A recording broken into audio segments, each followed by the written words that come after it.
Sino mag-aakala na ang isang squatter, isang basurero, walang sariling bahay noon, nakikipisan, umuupa, tumutusok sa may lupa ng may lupa, nakala mo'y kanya, ay makapagtatayo ng 20-story residence. Good evening everyone, ako po si Engineer Mariano, ako yung na talagang Fed Administrator dito sa may Pedroville Residences. Today, September 18, no? Ito yung status ng ating building, ang Pedroville Residences. So, pakilala ko lang din po yung mga tao na kasama ko ngayon na mag-a-assist sa atin today. Pakilala ko. Ay, Domingo. Domingoas. Isa po sa admin staff namin sa building po. Then si...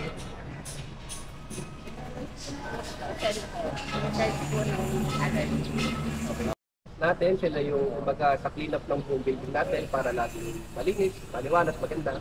And then si Mr. Juman Rojas naman, siya yung kumbaga staff natin, JO, sa building natin. Ayun. Ito yung parking lot natin. Ito yung second floor parking. Okay. Sir, ay ano nyo po yung dito yung may mga bakante kasi sa baba na nakikita namin para ano? Sa residential ba ito o sa anong... okay. Anong plano? Lapit tayo dito. Okay. Sige, so yung spaces na yan, yun yung ginagawa natin commercial spaces. And dyan, kumbaga, hindi siya residential. Ano siya? Business spaces siya wherein yung mga investors, kunyari na lang, yung mga sikat na kilala natin ng mga convenience stores, ayoko na magbanggit, diba? Pwede sila rent here and kumbaga makakakuha sila ng pwesto dito. Sir, saan sila pwedeng lumapit para ma-ano nila itong pwesto nito? Okay, so pwede sila una lumapit kay Office of the Mayor, pwede sila dialogo mismo kay Yorme Vincent para makausap regarding sa may proposal nila. And then pwede rin naman sa may CGSO or City Government Services Office sa may Manila City Hall. Pwede po ba natin makita? Pwede naman sir, pero at the moment, temporary facilities pa lang siya ng mga contractor natin kasi may mga ongoing na pera tayo. Ito yung isang... malawak sir, no? Malaki. Malawak. Huwag na lang ano yung... Pwede nga ito sa mga convenience store. Convenience store to mga boutique. Yes sir, actually meron lang isang sikat na convenience store na lumapit sa amin and na-offer visit na nila itong lukat. Yes sir, budget siya para mga Ganda. So roughly nasa 75 square meters yata ito kada isa and we have 5 commercial space.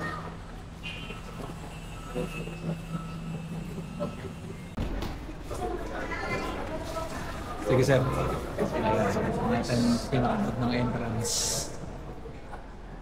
Ayun, may ano rin. Ganda. Okay.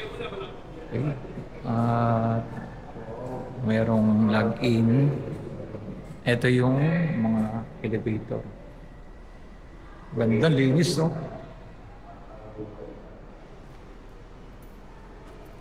Sir, ilang elevator to? Mga ilang elevator? Bali, we have 5 operational elevators po. Itong right side nila, ano siya?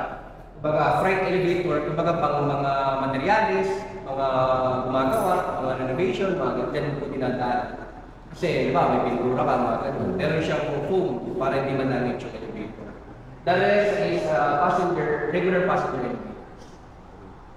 Yun. Ganda. Yes. Okay, sir. Okay na, sakit tayo? Okay na, sir. Siguro sasakay na elevation mga ito. May operator. Mayroong ano kilala. Anong floor? Ayun na. Fever kami. Ate Crystal, pakilala ka naman. Ayan. I'm Crystal Rain po. Siya yung flight stewardess natin. Private stewardess ng naman kayo. Di basta-basta, Hindi basta-basta. may operator yung elevator dito. Parang nasa SM tayo like. Hindi pwedeng walang Sikat na operator. mall. Kasi Lahat. 24 hours sir ang nag-ooperate po Yes, yung sir. mga 24/7. Fifth floor po. Thank you po. Ito na. Ito na yung fifth floor. Linis din, no? Fifth floor tayo. Pinakalabas guys, makikita niyo. Napakalinis. Ayan, no? Pati mga salamin, linis. Yung hallway nila. Talagang etong loob talaga, yung pinagawa ni Yorme, guys, ay napakaganda. Pinakaloob. Hindi, oh. Kita nyo naman yan. Yung pinaka-tiles. Linis. Pinaka... Oh. Ay, oo nga sir. Sir, ano po yung mga amenities na kagaya nito? May fitness, ano rin, no? Okay, so ang Grandview Residences po ay may tatlong amenities. Una is yung function hall natin, dito papakita ko later. Then pangalawa is yung pool area. Kumbaga, pwede tayo swimming doon, and recreational activities. And then yung third is yung fitness room. Sa ngayon, non-operational pa si fitness room kasi may... wala pang gamit yan. Oo, wala pang gamit, tsaka may ongoing repairs pa tayo. Ang ginagamit natin here is yung mismo open area natin dito sa may Open area, ang ganda, oh. Ito na yung ano, Mag-relax, no? function room. Ganda rin, no? Saan yung swimming pool? Ito na yung pinaka, ano, saan muna tayo sir? Saan yung gusto? Sige sir, ito. dito, sa function room. Function hall. Gusto natin ginaganap yung mga main events natin. Actually, itong function hall, nagamit ko last week, no Saturday, no may event center regarding sa PhilHealth, and nandito mismo si Yorme, tsaka si City Engineer. Yes, dito yung sa may Facebook, yung kumakain sila. Aircon, no? Full aircon ng ano.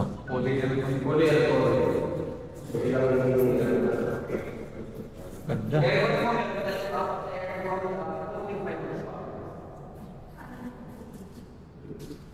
Mga bago. Tsaka ang linis. Tapos yung ano niya, nakasalamin pa. Makikita niyo to guys. Ayan, no? May salamin pa pinakalabas ng fifth floor. Tapos may dalawang exit pa siya. Yun. Ganda. Ganda na pinaka fifth floor. Kompleto. May mga ilaw siya guys. Tapos merong ayan. Exit. Meron din. Very much. Sir, paano tingin natin kapag may mga events dito, nag-set up yung mga caterers natin? Oh, pantries. Ay, mga gamit. Sige bro. Ayan, no? Exit. Oh, ayan, no? Pantry. Gan, nakatiles, oh. Dalawa, oh. Tapos, yung CR, grabe, ganda. Guys. Meron din dito. Tiles. Ganda mismo. Naka-tiles. Tubig, oh. Meron. Kompleto. Okay na rin natin. Ayun. May questions po kayo regarding sa mga mas maganda doon tayo mag-inform sa mga Oh, pwede sir. para ma-atin. Ito pero yung overlooking ng ano. Ayun na. Ayun na yung pool na kung saan pinuntahan ng ating mayor.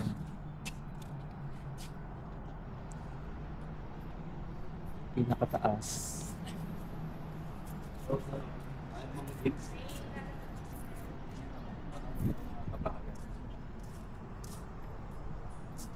Guys, ang ganda, no? Pinaka ano nito ay rubber. Rubber ang pinaka ano. Ito sir, actually, tinatawag natin drip area. Kumbaga, ano yan eh, nag-sip through yung tubig dyan. Para hindi rin madulas. Yan parang rubber, Rubber ano. rubber type. Sinisip-sip sir yung tubig ang ano. Pero saan ang, ano no? May drainage naman siya. Meron sir, sa may machine facilities natin sa iba pa. Galing naman.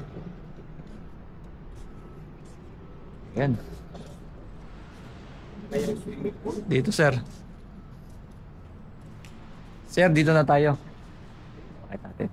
Pakita natin yung... Tara po, akit tayo dito sa may ramp. Sige sir. Pakita natin yung pinaka... ito yung ating mga senior. Pwede dito dumaan. No?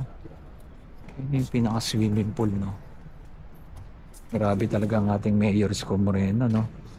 Yung ganda. Guys. Yung kahit mahirap ka lang na makakatira ka dito. Yan ang pinaka swimming pool. Oh. Dalawang swimming pool.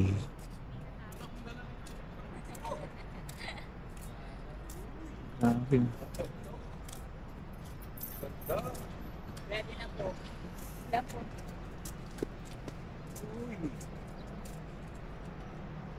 May pampata o... Sir, gaano kalalim tong swimming pool natin pala? Ito kasi may pambata tsaka... Ano siya, nakaslope siya. Ang pinakamalalim doon is, if I'm not mistaken, sagad is 5 feet. Hindi ako nagkakamali. 5 feet. Then from here, ito yung pinakamababaw. Merong staircase. Makaintindi para sa mga bata. Ito pang kids. Ito, itong maliit na ano na to sir, mostly pambata to kasi bababaw. Ayan. Ano yung tubig niya, intake, pwede silang gumamit? Sa ngayon sir, closed for maintenance muna siya kasi i-treatment pa siya ni PRB. Pero nung last na nagpunta po si Yorme, pinakita po namin kay Yorme to na malinis to. Nakita din naman ni Yorme to. After po ni Yorme na actually nagpaalam yung mga tenants kung pwede ito nila gamitin. Siyempre pinaalam natin kay Direct Alex and kay Architect Ernie, pumayag sila and nagamit ng mga tenants na last Saturday. Wow.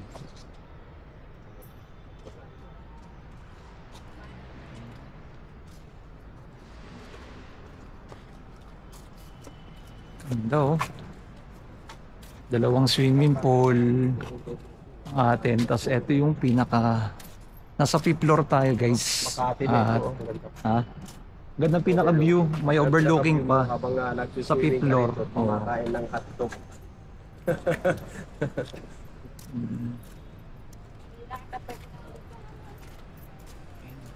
Sana, siguro baka lalagyan pa ng mga lami-lami sa ito or mga ano, hindi na. Sir, itong building ito magkaroon. Yes sir, Oo, interconnected magkarugtong yan. Oh, interconnected. From Unit 101, pag ano tayo dyan, pag paikot pabalik. Oh. Interconnected yun. So, ang taas nito sir, ano na lang po? Yung taas nito. Ilang floor ka ulit? 21 floors ang residential and then 22nd floor is the roof deck po.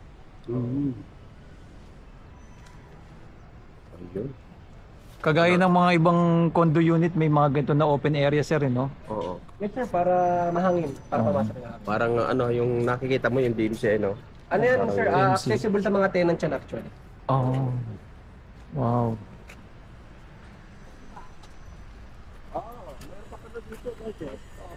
Sa mga magsusumba. Open ano, mayroon. Ito yung tent niya. Open area lang sir. Open area. Open area. Sa mga gustong mag ano, no, exercise, mga Project ng bata na Zumba. practice na tayo sayaw. Pwede. May open Pwede area. po kayo din. pumunta. May May babaan. hagdan po. Kaso delikado. Mm. May Ayan. gumagawa kayo dito. Ang ganda na pinaka ng full. Talagang ano, no. Nagamit na po ito na nakaraan. Kaya yung pinapakita natin, no. Ito yung pinaka 5 feet dito sa area. 5 feet ang lalim. Tapos sa kids, So sa fifth sir, ilang sa fifth At makita ninyo itong area na to, dito pa lang no, sa fifth floor, ang dami ng mga amenities ng magagamit, no. Grabe talaga yung ating Mayor Isko Moreno, no. At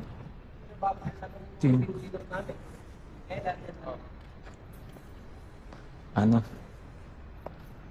ito na yung pinakababa niya. Yan. Guys, pakita ko lang sa inyo, female changing room meron din sa babae at sa may panlalaki din. Ayan, no? Guys. At eto na. Tan natin yung pinaka Saturday. room. Ayan, si Sir. Nasa bahay lang. Ito yung fitness. Hindi pa, ano. Okay. Grabe, oh. Sir, ano to? Smoke ano rin? Yung pinaka, ano niya? Yes sir. Bakit tawag dito, kapag sa may hallway natin, yan yung mga smoke detectors. Kung baka pag may na-detect na kahit ang usok, kahit maski vape, mag-alarm siya. Yun. Pag sa may mga kwarto naman, ang tawag naman natin is heat detector naman. Kung baka kahit makadetect siya ng usok, which is normal kapag nagluluto, Yun. Ganda. hindi naman mag-alarm sa may kwarto kasi heat detector siya. Pag hallway, smoke detector. Kompleto. Yung mga room. Pwede rin po tayo ng mga Emergency light meron din, no? Grabe, ganda. Siyempre po, ikit din tayo ng mga fire natin. Ayun. As in, kompleto talaga.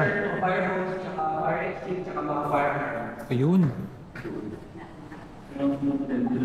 Kompleto. Exit, fire alarm, tsaka fire extinguisher.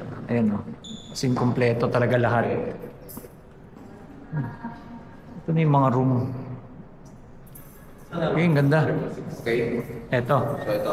So titingnan natin guys. Tingnan natin yung room na. Room. Kung gaano. Ano na.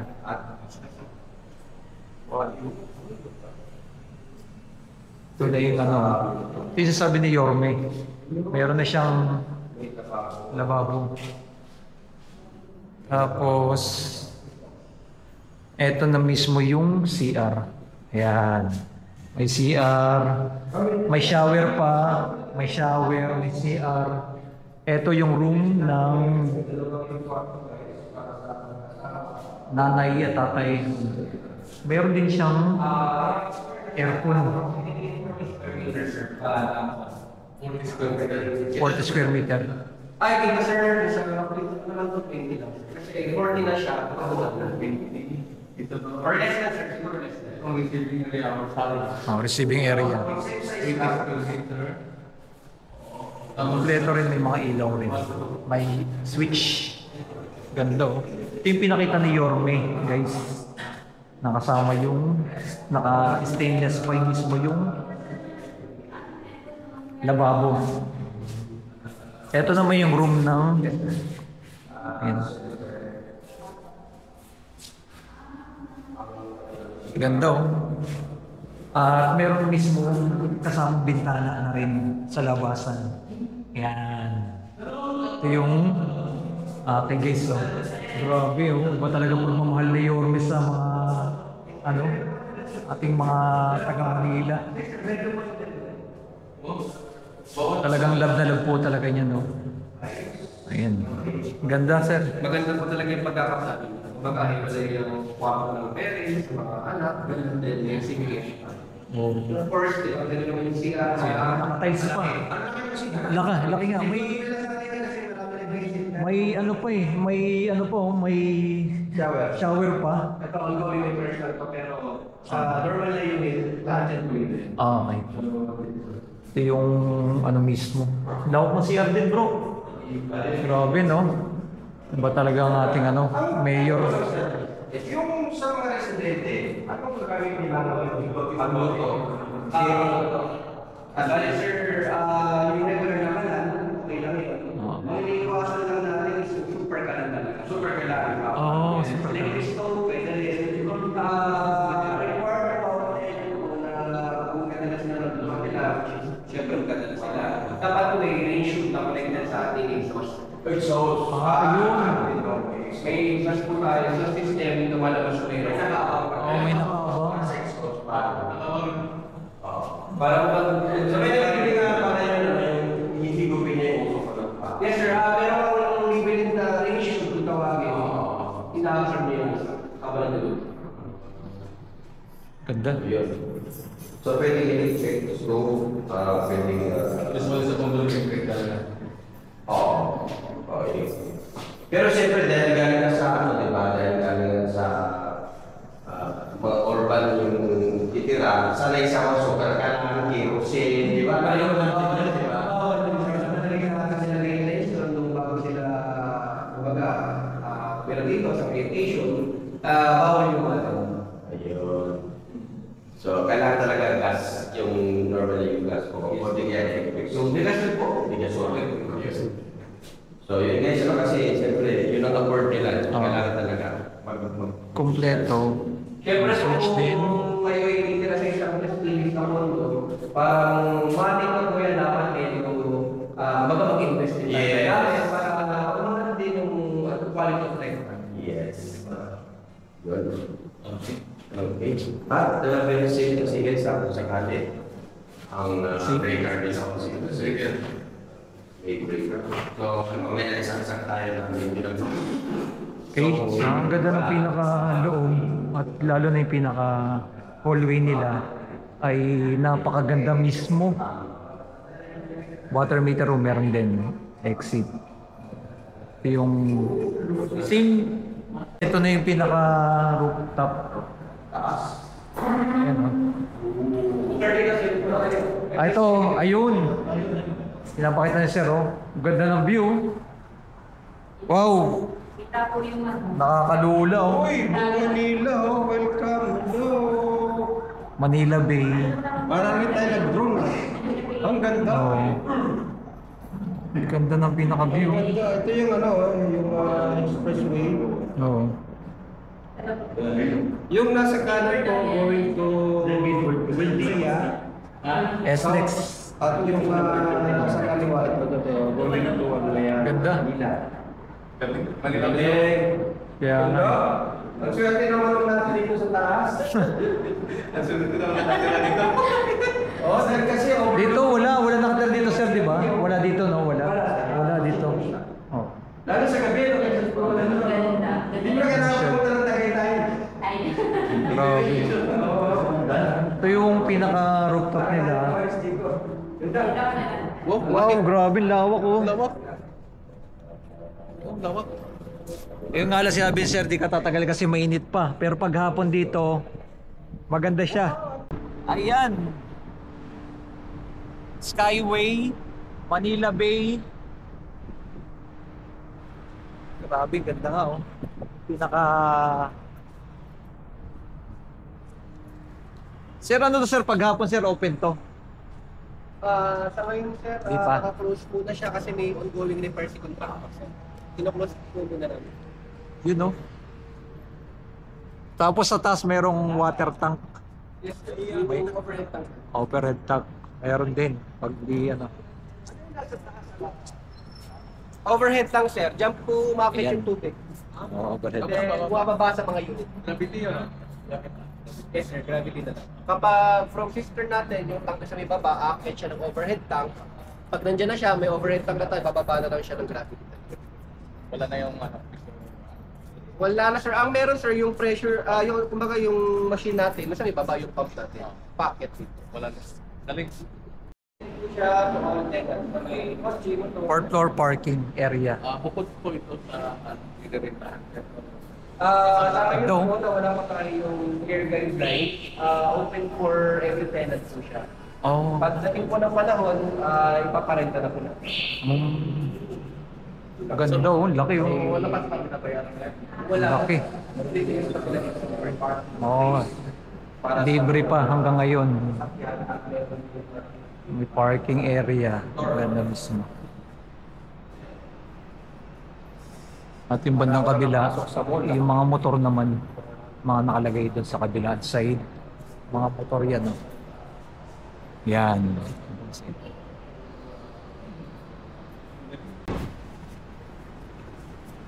Kompleto siya guys. May mga light din siya, emergency light. Tapos meron din ng sa mga ilaw. Parking ng motor. Ang lawak. 4th floor po ito guys ha. Pinakita lang natin sa inyo. Yan. By number. At ito yung pinaka 4th floor. Magandang araw po. Ano po pala yung pangalan po ninyo? And dito po sa may Pedril na residence. Okay. So, good morning everyone. Ako po si Engineer Mariano. Ako po yung talagang head administrator dito sa may Pedril Residences ng Urban Settlements Office po. Under sa pangangalaga po ni Architect Ernie Oliveros, aming officer in charge. Okay. Yes, Sir, anong mga abilities or mga feature dito sa building na ito, sir? As of speaking po, meron tayong tatlong amenities dito sa may Pedro Hill. Una is yung pool area. Siyempre nakita po natin na sa may post ni Yorme, yung swimming pool area na open for tenants siya. Of course, may schedule lang tayo ng operating hours, pero it will be open for the tenants. Then pangalawa po si function hall, kung saan pwede tayong mag-daw sa mga events, gano'n. Basta po makikipag-coordinate sa CGSO and dito sa urban po para makakuha ng schedule. And then ang last amenities po natin is yung fitness room. Pero sa ngayon po is wala pa siyang gamit and may ongoing maintenance pa tayo sa may fitness room natin. Sir, paano maka-avail dito ng itong unit? Okay, so for the application to be an awardee as a unit owner dito sa may Pedril Residences, meron tayong mga requirements na kailangan mapunan. And mas maganda if ang mag-a-assist po sa inyo doon is yung division na talagang kumbaga sila yung nag-entertain ng application, which is Manila City Hall, 5th floor, room 566 po. Hanapin nyo lang po yung Urban Settlements Office and tanong lang po sa may room 566 kung dito pa yung sa may application para sa ipapahay. Sir, lahat ng mga taga Manila ang ano lang. Kasi yung mga taga ibang probinsya, tatanong din eh. Yun nga.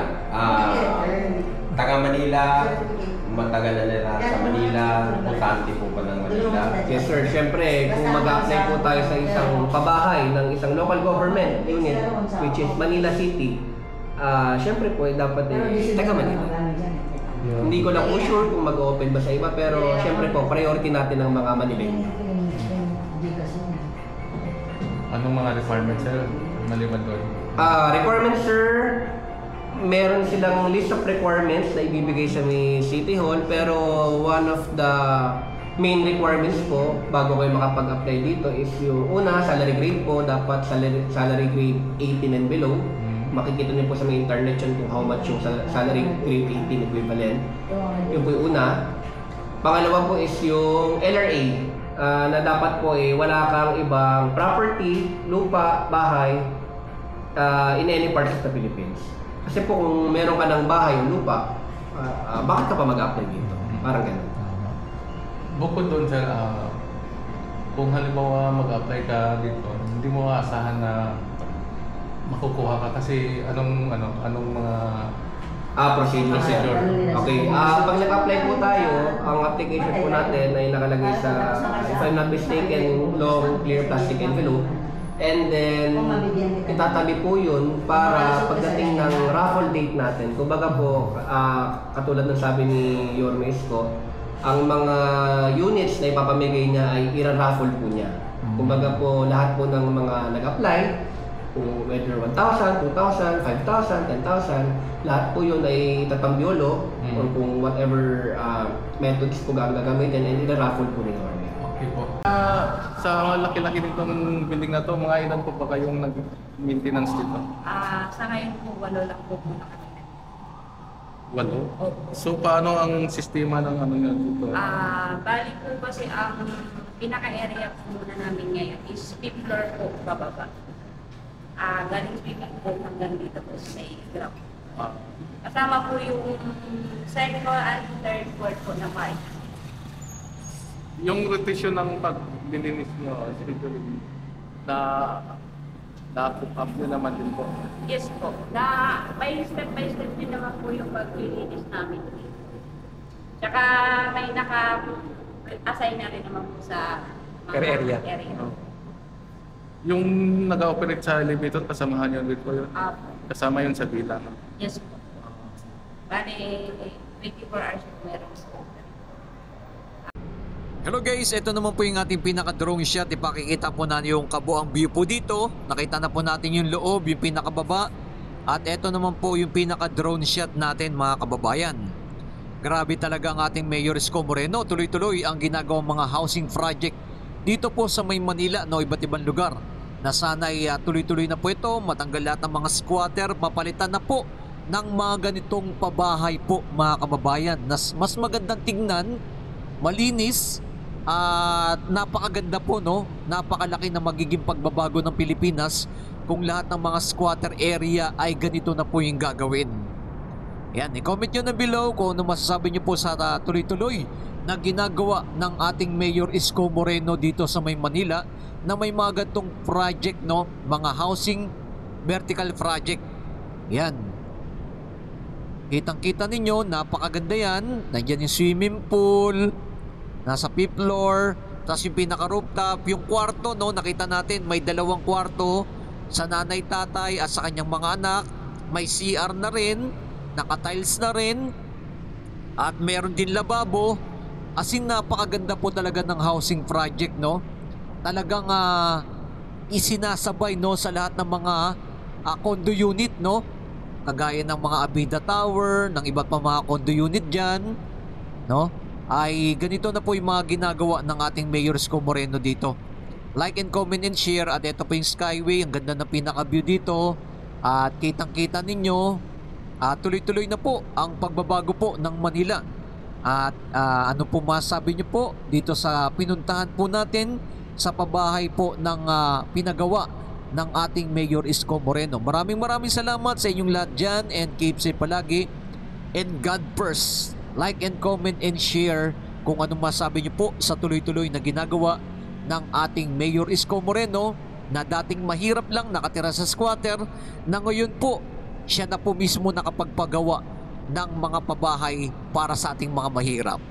Like and comment and share, and keep safe palagi. Mabuhay ang ating bansang Pilipinas.